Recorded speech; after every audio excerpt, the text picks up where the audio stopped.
The quiet of deep space was broken by the sudden appearance of 30 ships.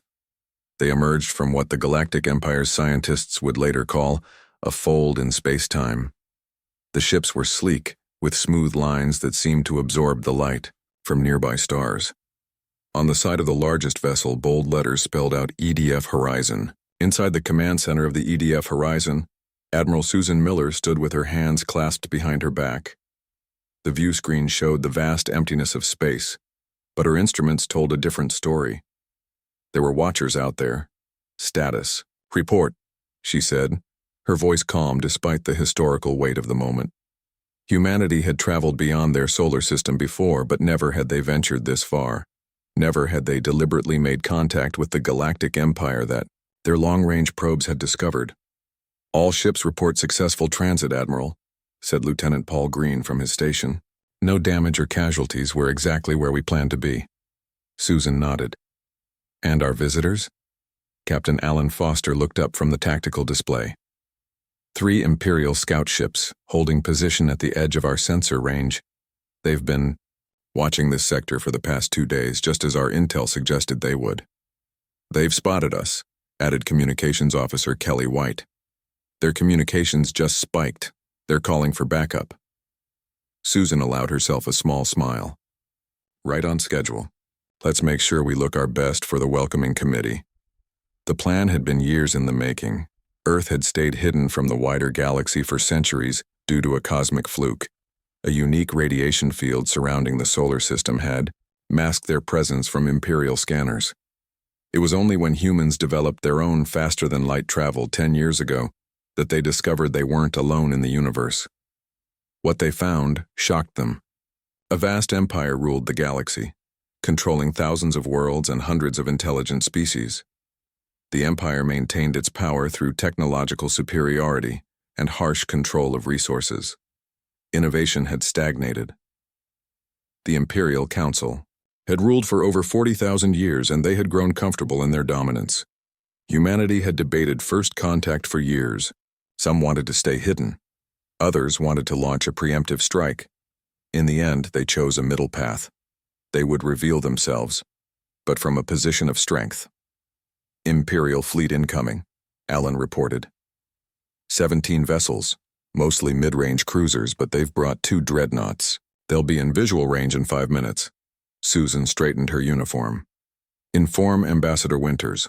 It's time." In the diplomatic quarters, Ambassador Nicole Winters was reviewing her notes one final time. At 53, she had spent her career in international diplomacy on Earth. Now she was about to become the first human to speak with representatives of an alien civilization. Her calm demeanor hid the butterflies in her stomach. Her assistant, Ben Harris, knocked on her door. "They're here, Ambassador." Nicole stood up, smoothed her simple blue diplomatic uniform, and nodded. "Thank you, Ben. It's showtime." On the bridge, the view screen now showed the Imperial ships. They were massive constructions of gleaming metal and pulsing energy fields. Compared to the sleek human vessels, they looked bulky and overdone, with ornate designs etched into their hulls. "They're hailing us," Kelly reported. "On screen," Susan ordered. The face that appeared was humanoid but clearly alien. Blue-tinted, skin, eyes slightly too large, and a ridge of small spines where hair would be on a human. The alien wore an elaborate uniform with multiple medals and insignia. "Unknown vessels," the alien said in a deep voice. "You have entered Imperial space without authorization. Identify yourselves immediately." Susan stepped forward. "This is Admiral Susan Miller of the Earth Defense Force flagship Horizon. We represent humanity and the planet Earth. We come in peace and request diplomatic contact." The alien's expression shifted to one of surprise, then quickly back to sternness. "I am Commander Krex of the Imperial Grand Fleet. You will power down your weapons and prepare to be boarded for inspection." Before Susan could respond, Ambassador Winters stepped onto the bridge and moved beside her. "Commander Krex, I am Ambassador Nicole Winters of Earth. We have come to establish diplomatic relations with the Galactic Empire as equals, not as subjects. We will not power down our defenses or submit to boarding. However, we are happy to provide you with a data packet about our civilization and to meet with your representatives in a neutral setting. Krex's face flushed a darker blue. You do not give commands to representatives of the Empire. You will comply or what? Susan interrupted calmly. Your scans have already told you that our technology is equal to your own, perhaps beyond it in some areas. We've come to talk, not to fight. But make no mistake, we are prepared to defend ourselves. As if to emphasize her point, the human fleet shifted formation. What had appeared to be a random arrangement of ships revealed itself as a carefully planned defensive posture. Several smaller vessels that had been hidden in the sensor shadows of the larger ships became visible. On Krex's bridge, alarms began to sound. "Sir!" an Imperial officer shouted. "The human vessels are deploying some kind of energy field. Our targeting systems can't lock onto them." Lieutenant Gregory Santos, head of security for the human delegation, nodded with satisfaction as he monitored the Imperial communications they were intercepting. "They're in disarray, Admiral. Their tactical doctrine relies heavily on overwhelming firepower. They don't know what to do when they can't get a weapons lock." Commander Krex's image had disappeared from the screen, replaced by static as the Imperial commander consulted with his officers off camera. When he returned, his demeanor had changed subtly. "Perhaps we have been hasty," Krex said stiffly. "The Imperial Council would be willing to meet with your representatives. You may send a small delegation to our diplomatic station in this sector." Nicole smiled politely. "Thank you, Commander, but we have prepared accommodation for this meeting. On our vessel. We invite a delegation from the Imperial Council to join us here. We have taken great care to ensure the environment will be comfortable for your species." The implied message was clear. Humans knew more about the Empire than the ally Empire knew about humans. Krex struggled to maintain his composure. "I will relay your invitation to my superiors." When the transmission ended, the bridge of the EDF horizon was quiet for a moment. Then Susan turned to Nicole with a raised eyebrow. "Well played, Ambassador. Phase 1 complete." Nicole's professional mask slipped for a moment, revealing her excitement and nervousness. "We've made first contact. Now the real work begins." As the human fleet held position, the news of their arrival spread through Imperial communications channels like wildfire. For the first time in thousands of years, the Empire had encountered a species that did not cower before them. A species with technology that could challenge their own. A species that had somehow developed in isolation beyond their knowledge or control. The Galactic Empire had been shocked by the arrival of the human fleet. And this was only the beginning. 3 days after first contact, the Imperial delegation arrived at the EDF horizon. Their shuttle was large and covered with golden decorations. It docked with the human ship in a shower of scanning beams. The Empire was taking no chances. Commander Krex led the delegation. With him came 5 other aliens, each representing different parts of the Imperial government. They wore stiff formal clothes that looked uncomfortable. Their faces showed a mix of curiosity and disgust. Ambassador Nicole Winters greeted them in the docking bay. She stood with Lieutenant Gregory Santos and Dr. Olivia Martinez, the fleet's chief science officer. The humans wore simple blue uniforms, with small earth patches on their shoulders. "Welcome aboard the EDF Horizon," Nicole said with a smile. "We're honored to host representatives of the Galactic Empire." Krex barely nodded. "Let us proceed with this meeting. The Imperial Council is eager to understand how your species has remained hidden for so long." The meeting room was prepared with great care. The humans had studied Imperial biology from their covert observations. The room was kept at the perfect temperature for both species. The chairs were designed to accommodate the different Imperial body shapes. Even the lighting was adjusted to suit Imperial eyes, which were more sensitive to brightness than human eyes. Krex noticed these details with surprise. "You have gone to great lengths to accommodate us." Nicole smiled.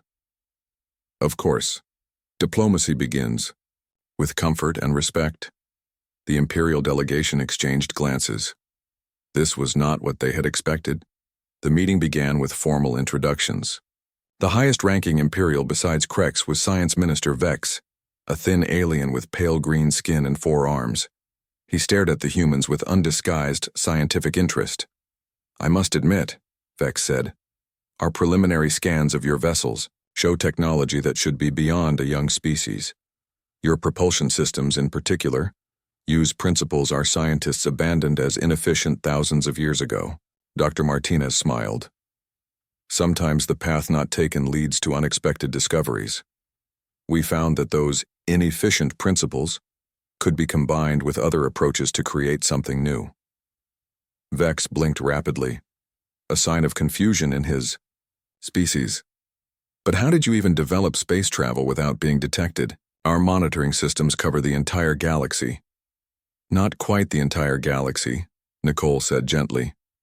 "Our solar system exists within a unique radiation field that blocks your standard scanning methods. We only realized the rest of the galaxy couldn't see us when we developed our own faster-than-light travel and ventured beyond that field." The Imperial Security Chief, a bulky alien named Draz, leaned forward. "Convenient. Almost too convenient." Gregory Santos met his suspicious gaze calmly. "Nature is full of surprises." As the meeting continued, it became clear the Imperial delegation had a hidden agenda. They asked detailed questions about Earth's defenses, population centers, and resource production.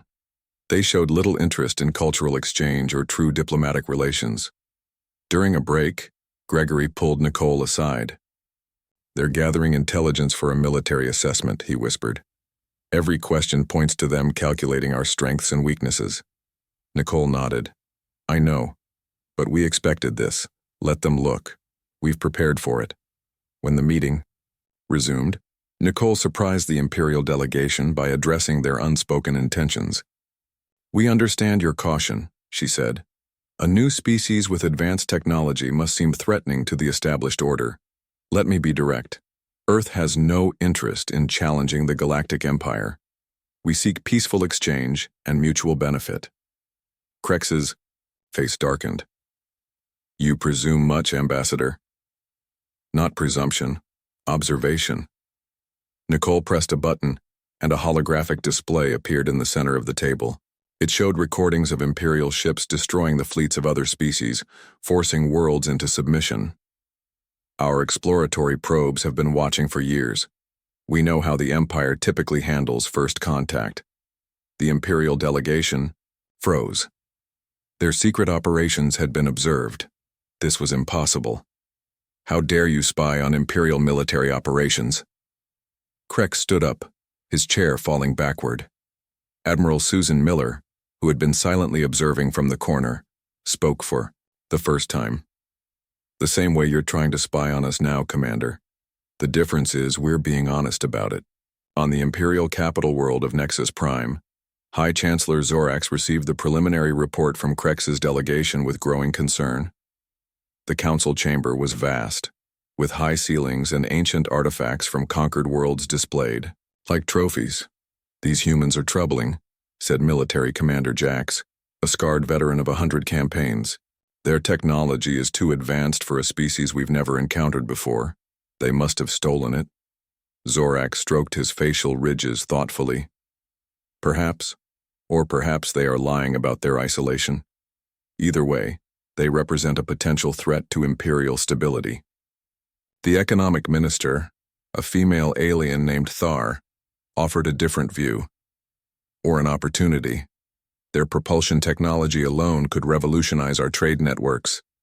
And if they truly developed independently, they might have other innovations we could acquire." "First, we must understand their true strength," Zorax decided. "Commander Jax, prepare a demonstration of Imperial power. Nothing too aggressive yet, just enough to gauge their military capabilities and resolve." Back on the EDF horizon, the diplomatic dance continued. The Imperial delegation requested a tour of the human ship. It was a standard tactic to gather intelligence. Nicole agreed with a serene smile. "Of course, we have nothing to hide." The tour was carefully planned. The Imperials were shown impressive technology, but nothing that revealed humanity's true military capabilities. They saw the ship's gardens where fresh food was grown, medical facilities that could heal injuries in hours, and engineering marvels that kept the ship running smoothly. What impressed the Imperials most was how easily the humans explained complex concepts. When Science Minister Vex asked about their faster-than-light drive, Dr. Martinez provided a simplified explanation that even non-scientists in the delegation could understand. "Your people have a gift for making the complex simple," Vex admitted, reluctantly. Dr. Martinez shrugged. "It's not a gift. It's necessity. On Earth, scientists who can't explain their work don't get funding." This practical approach confused the Imperials, who were used to knowledge being hoarded and obscured to maintain power. As the tour ended, Commander Krex received a coded message from Nexus Prime. His eyes widened slightly as he read it. "Ambassador Winters," he said with forced politeness, "the Imperial Council has invited your delegation to visit our nearby outpost for a special demonstration of Imperial culture and technology. They are most eager to strengthen our new friendship." Nicole caught Gregory's warning glance. They both recognized the sudden shift in Krex's demeanor. "We would be honored," Nicole replied smoothly. "When would this demonstration take place?" "Tomorrow," Krex said. "We have already dispatched a special escort fleet to guide you there safely." As the Imperial delegation departed, Susan joined Nicole and Gregory in the observation lounge. They watched the Imperial shuttle return to its ship. "So it begins," Susan said quietly. "They're planning something." Nicole nodded. "The trap is being set." Gregory checked his tactical display. "The escort fleet is already on its way. 20 ships heavily armed." Susan smiled grimly. "Good thing we came prepared for Imperial hospitality." The next morning, the human fleet prepared to follow the Imperial escort to their outpost. On the bridge of the EDF horizon, Admiral Susan Miller studied the tactical display with a careful eye. The Imperial escort had positioned itself in a formation that could quickly become offensive. "They're not even being subtle about it," Captain Alan Foster remarked. "Classic encirclement pattern. They think we don't recognize it." Susan nodded. "Have all ships maintain alert status. Weapons powered down but ready for instant activation. Let's not give them any excuse." Ambassador Nicole Winters joined them on the bridge, her expression calm despite the tension. "Our response team is ready. Dr. Martinez has the shield prototype standing by." The human fleet moved smoothly into formation, seemingly complying with the Imperial escort's directions. To Imperial scanners, the Earth vessels appeared only lightly armed, with minimal defensive capabilities. This was exactly what the humans wanted them to think. On the lead Imperial vessel, Commander Krex watched with satisfaction. The humans are cooperating. They suspect nothing. His tactical officer, a thin alien with purple skin, looked less certain. "Sir, something doesn't feel right. Their ships are too perfectly positioned, almost as if..." "As if what?" Krex snapped. "Their scans show minimal weapons. They're a young species playing at diplomacy. The demonstration will proceed as planned." The demonstration had been carefully designed by Military Commander Jax. The human fleet would be led to a special zone where Imperial weapons platforms had been hidden. There, a show of overwhelming firepower would convince the humans to submit to Imperial authority. Not enough to destroy them, the Empire wanted human technology intact, but enough to show them their place in the galactic order. The journey took 3 hours. As they approached the demonstration zone, Lieutenant Gregory Santos picked up unusual energy readings on his security scanners. "Admiral, I'm detecting hidden weapons platforms ahead, at least 30 of them, powered up and ready to fire." Susan's expression didn't change. "Right on schedule. Signal all ships. Operation Mirror is a go." Throughout the human fleet, hidden systems came to life. Special shield generators, unlike anything the Empire had seen before, activated in a silent, invisible wave. On the Imperial command ship, alarm suddenly blared. "Sir," the sensor officer shouted. "The human vessels, they're deploying some kind of energy field." Krex rushed to the screen. "What kind of field? Weapons? Shields?" "Unknown, sir. But it's interfering with our targeting systems." On the weapons platform surrounding the human fleet, Imperial gunners found their targeting computers suddenly useless. The human ships seemed to blur and shift on their screens, impossible to lock onto. Krex's communication officer turned with panic in his eyes. "Sir, we're receiving a transmission from High Commander Jax. He's ordering immediate weapons fire on the human fleet." "But we can't target them properly," Krex protested. "The order says to fire anyway. Area saturation pattern." Krex hesitated only briefly. "Comply with the order. All platforms, open fire." The space around the human fleet erupted with energy as hundreds of Imperial weapons fired simultaneously. Beams of destructive force crisscrossed the void, creating a web that no ship should have been able to escape. On the EDF horizon, the bridge crew watched calmly as the barrage approached. "Shields holding," reported the defense officer. "Dr. Martinez's modifications are working perfectly. The experimental shield technology didn't just block the Imperial weapons, it absorbed their energy and redirected it.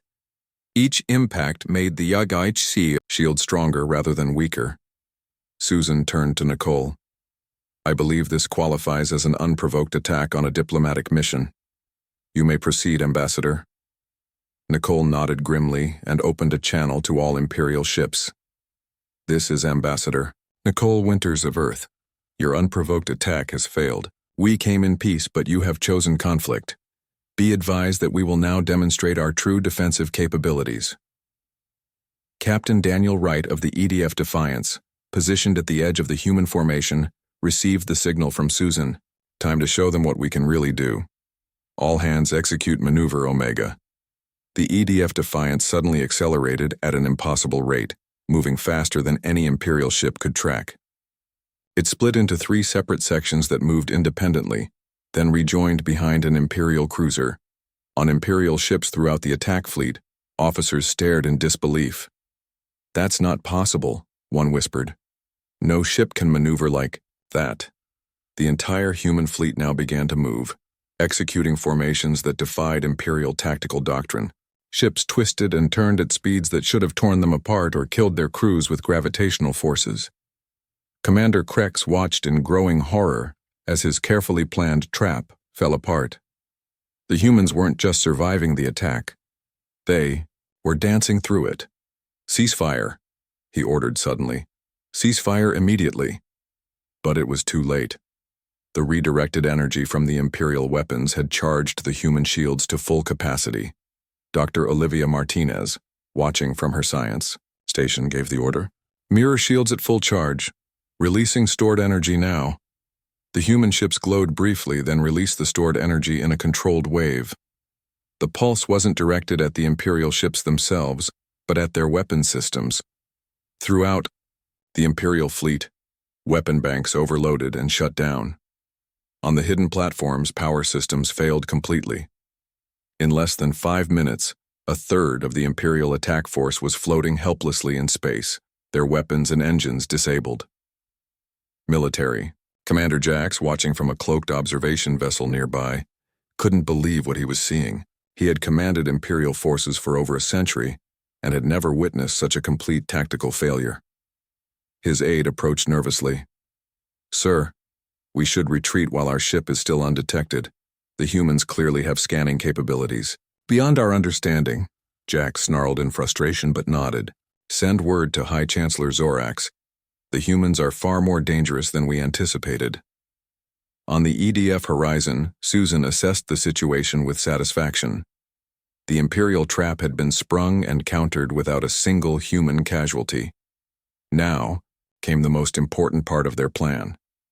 "Open a channel to all Imperial vessels," she ordered. When the channel was open, Susan spoke clearly and calmly. "Imperial forces, this is Admiral Susan Miller. Your attack has failed, and many of your ships are now disabled. According to the rules of engagement observed by most galactic civilizations, we would be within our rights to destroy your fleet." She paused to let that sink in. "However, that is not our way. We are dispatching medical teams to your damaged vessels. We will help repair life support systems and treat any injured personnel. We came here seeking peaceful relations, and despite your actions today, that offer still stands." The silence that followed was profound. In 40,000 years of imperial history, no species had ever shown mercy after winning a battle. Victory was always followed by subjugation or destruction. The concept of helping defeated enemies was so foreign that many imperial officers thought it must be a trick. Captain Alan Foster leaned close to Susan. "They don't understand what we're doing. They think it's some kind of trap." Susan smiled, slightly. "They'll learn. That's the point." As human medical ships approached the damaged imperial vessels, the true shock of first contact with humanity began to spread throughout the Galactic Empire. Not just the shock of their military defeat, but the far greater shock of facing an alien concept, victory without vengeance. News of the failed attack spread through the Empire faster than any official report could be filed. Imperial communication channels buzzed with rumors and speculation. For the first time in thousands of years, an Imperial military operation had ended in complete failure. On Nexus Prime, the Imperial capital, High Chancellor Zorax faced an angry council. The Grand Chamber, with its high ceilings and ancient banners, echoed with raised voices. "This is unprecedented," shouted the Minister of Internal Security. "These humans defeated our best ships and then offered aid to the crew? It must be some kind of trick." Military Commander Jax, recalled from the field in disgrace, stood with his head bowed. "It was no trick. I watched their medical team save the lives of our soldiers. They repaired life support systems on ships they could have destroyed. Their technology is beyond our current understanding." Economic Minister Thar, who had always advocated for a more diplomatic approach, saw an opportunity. "Perhaps we should reconsider our position. The humans clearly do not wish to conquer. They seek partnership." Zorax pounded his fist on the council table. "The Empire does not partner with lesser species. We rule, they obey. That is the natural order." But doubts had taken root. Through back channels and private communications, many Imperial officials began reaching out to the human fleet. Some were curious about human technology. Others saw a chance to improve their own political standing. A few genuinely believed cooperation might benefit both sides. Meanwhile, the human fleet remained in position, continuing to provide aid to damaged Imperial ships. Admiral Susan Miller had established a temporary command post on a neutral space station nearby. She received constant updates from Earth as military and political leaders debated their next steps. "The President has approved Phase 2, Susan told her senior staff. "Admiral Peter Clark is on his way with the main battle fleet, but not as a conquering force." Nicole Winters nodded with satisfaction. "Perfect timing. I've been receiving unofficial communications from several Imperial worlds. Many of their subject species see us as potential liberators." Lieutenant Gregory Santos displayed a holographic map of the sector. "Imperial forces are pulling back. They're establishing defensive positions around key worlds. They expect us to attack." Susan smiled. "Then let's surprise them again. Ambassador, please prepare to broadcast our offer throughout Imperial space." 3 days later, Admiral Peter Clark arrived with Earth's main battle fleet. 100 ships, each larger and more advanced than those in the first contact group. They moved into position with perfect precision, forming a pattern that both protected them from attack and made their numbers seem even greater than they were. On dozens of Imperial worlds, citizens watched the broadcast that followed with a mix of fear, hope, and confusion. Nicole Winters stood alone before the camera, wearing a simple white diplomatic uniform. Her voice was calm and friendly as she addressed the Empire. "People of the Galactic Empire, I am Ambassador Nicole Winters of Earth. We have come not to conquer or to rule, but to join the galactic community as equals. Your leaders attacked our peaceful mission, and we defended ourselves without casualties. On either side." She gestured to a display behind her, showing human medical teams helping Imperial crews. "This is humanity's way. We believe that cooperation achieves more than domination. We offer technological exchange and mutual defense treaties to any world that wishes to join us in peaceful partnership. We will respect your cultures, your sovereignty, and your rights." The broadcast ended with detailed instructions for how planetary governments could establish direct communication with the human fleet, bypassing Imperial control systems. On Nexus Prime, the Imperial Palace was in chaos. The broadcast had reached even the private systems of high-ranking officials. Half the council demanded immediate military action. The other half argued for negotiation. In the middle of this debate, reports began arriving from outer Imperial worlds. Local governments were publicly declaring their intention to form treaties with Earth. Populations were celebrating in the streets, seeing the humans as liberators from Imperial taxes and restrictions. Zorax watched his empire beginning to fracture and made a desperate decision. Prepare the Imperial Guard fleet. We will destroy these humans in one decisive battle, and then punish any world that has expressed sympathy for them. But the order was leaked before it could be executed. Commander Lisa Baker, leading Earth's diplomatic security team, received the information from an anonymous Imperial source. It seems we have friends within the Empire, she told Admiral Clark. Or at least, people who see change as inevitable.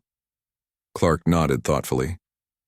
Inform all ships to remain non-aggressive but maintain full defensive readiness. We won't fire first, but we'll be prepared if they do.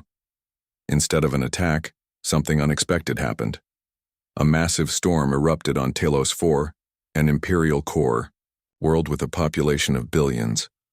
The storm destroyed cities, flooded coastlines, and threatened millions of lives. Imperial emergency services, designed more for control than aid, were overwhelmed.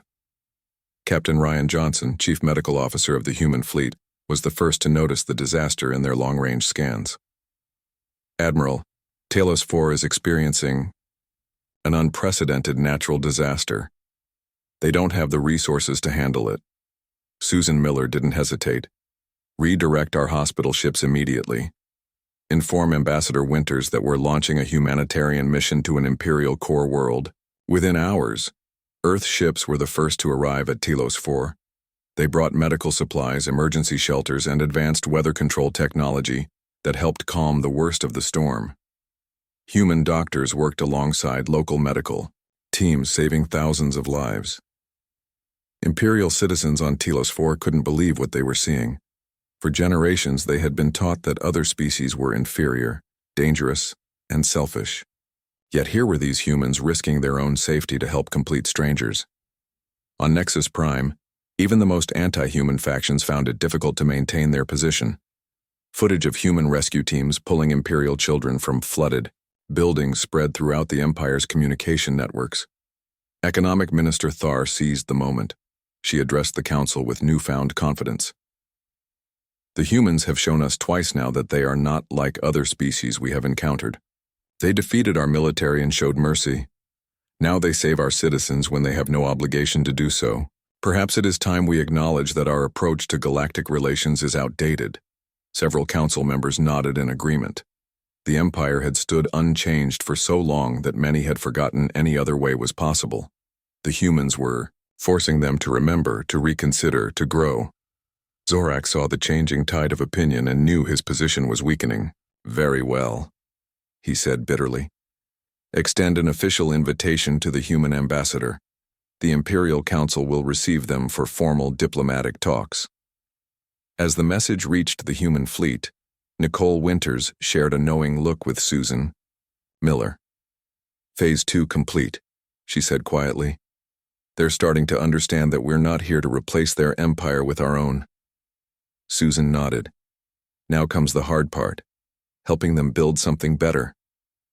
1 year after first contact, the galaxy was a different place. The Grand Imperial Palace on Nexus Prime, once a symbol of absolute power, now hosted the inaugural session of the Galactic Cooperative Assembly. Representatives from hundreds of worlds, including former Imperial subjects and previously unknown species, filled the vast chamber. High Chancellor Zorax was gone, removed by his own council after months of refusing to accept the changing reality. In his place stood Councillor Thar, now titled Coordinator Thar. She had led the progressive faction that pushed for cooperation with Earth and other worlds. Ambassador Nicole Winters walked into the chamber with quiet confidence. She had spent months traveling to different worlds, explaining humanity's vision for a new galactic community. Some accepted eagerly, others required long negotiations. A few still held back, wary of any change to the old ways. A strange feeling, isn't it? Nicole said to Admiral Susan Miller, who walked beside her. A year ago we were preparing for possible war with the Empire. Now we're helping them rebuild as partners. Susan nodded, her eyes scanning the room out of habit. Strange but satisfying. The transition has been smoother than anyone expected. The transition began in earnest after the rescue mission to Talos 4. Images of humans saving Imperial citizens had changed public opinion throughout the Empire. Military Commander Jax, once the strongest voice for crushing the human fleet, had visited Earth personally and returned a changed man. They have parks, he had told the Council in wonder. Vast areas of their cities set aside simply for beauty and recreation. Their military bases have schools and hospitals attached to them. Their weapons are powerful, yes, but they're built as a last resort, not as the first option. Today, Jack stood with the Earth delegation, helping coordinate the integration of human and Imperial defense forces. Coordinator Thar called the assembly to order. Today marks the formal establishment of the Galactic Cooperative. No longer will one species or world dictate to others. Each member maintains its sovereignty while contributing to our shared future. The cooperative was built on principles that humans took for granted, but that were revolutionary in the Imperial context. Free exchange of ideas, respect for cultural differences, shared defense responsibilities, and technology aimed at improving lives rather than controlling them. Captain Kyle Bennett stood proudly at the edge of the chamber. He commanded the exploration vessel, Harmony, the first ship with a truly mixed crew. Humans worked alongside former Imperial citizens and members of previously subjugated species. The real challenge was getting everyone to speak directly, Kyle often joked. Imperial protocol had 17 different ways to say yes depending on who you were talking to. We simplified things. The Harmony had already made 3 major discoveries in previously unexplored regions. The Empire had focused on control, rather than exploration for so long that vast areas of the galaxy remained unmapped. Dr. Olivia Martinez had perhaps the most dramatic impact on daily life throughout former Imperial space. Her approach to science, practical, collaborative, and focused on solving real problems, spread rapidly to worlds where innovation had been discouraged for centuries. The Empire had the knowledge to solve most of their problems, she explained, to a group of students from 12 different worlds. They just didn't share it widely enough. Science works best when many minds tackle the same challenge from different angles. Her Earth-based team had already helped develop cures for 3 diseases that had plagued Imperial worlds for generations. The medical knowledge had existed within the Empire but had been restricted to elite research facilities that focused on military applications. Not everything went smoothly, of course. Some Imperial military units refused to accept the new order and went rogue. Several outer worlds tried to use the transition to settle old scores with their neighbors. Earth found itself playing peacekeeper more often than anyone had anticipated. Lieutenant Gregory Santos, now promoted to head of cooperative security, worked tirelessly to integrate the best aspects of Imperial and Earth defense protocols. The Empire was actually good at maintaining stability, he admitted during a planning session. They just did it through fear rather than cooperation. We're keeping the stability but changing the methods. The most difficult adjustment for many Imperial citizens was the new approach to information and education. For thousands of years, knowledge had been carefully controlled and distributed based on status and need. The human concept of open information access struck many as dangerous or chaotic. How can you maintain order if everyone knows everything? An Imperial education minister had asked during early negotiations. We don't want everyone to know everything, Nicole had explained patiently. We want everyone to have the opportunity to learn what they need and what interests them. Knowledge itself isn't dangerous, it's how you use it that matters. 1 year after first contact, as the Galactic Cooperative took its first formal steps, Nicole Winters addressed the assembly. Her speech was simple but powerful, broadcast to billions of beings across thousands of worlds. A year ago, the arrival of human ships shocked the Empire, she began. Today, we hope our arrival has helped spark a new era of cooperation and growth. Humanity doesn't claim to be perfect. We have made countless mistakes in our own history. But we have learned that diversity brings strength, that sharing creates more than hoarding, and that helping others helps ourselves. She gestured to the vast chamber with its representatives from across the galaxy. This cooperative isn't about humans showing the way. It's about all of us finding a better path together. The old empire ruled through power. Our new community will thrive through partnership. As Nicole concluded her speech, Admiral Susan Miller watched from the side of the chamber.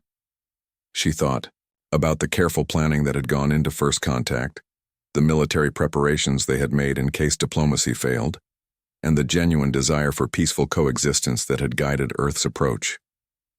We came prepared for war but hoping for friendship, she murmured to herself, and in the end, friendship proved more powerful than any weapon. Throughout the galaxy, the arrival of the human fleet would be remembered not as a conquest or an invasion, but as the beginning of a new chapter. The shock of that first encounter had rippled outward, challenging assumptions, breaking down barriers, and ultimately creating something new and better than what had come before.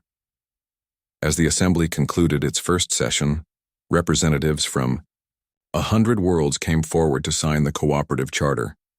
The imperial age had ended. A new galactic community had begun.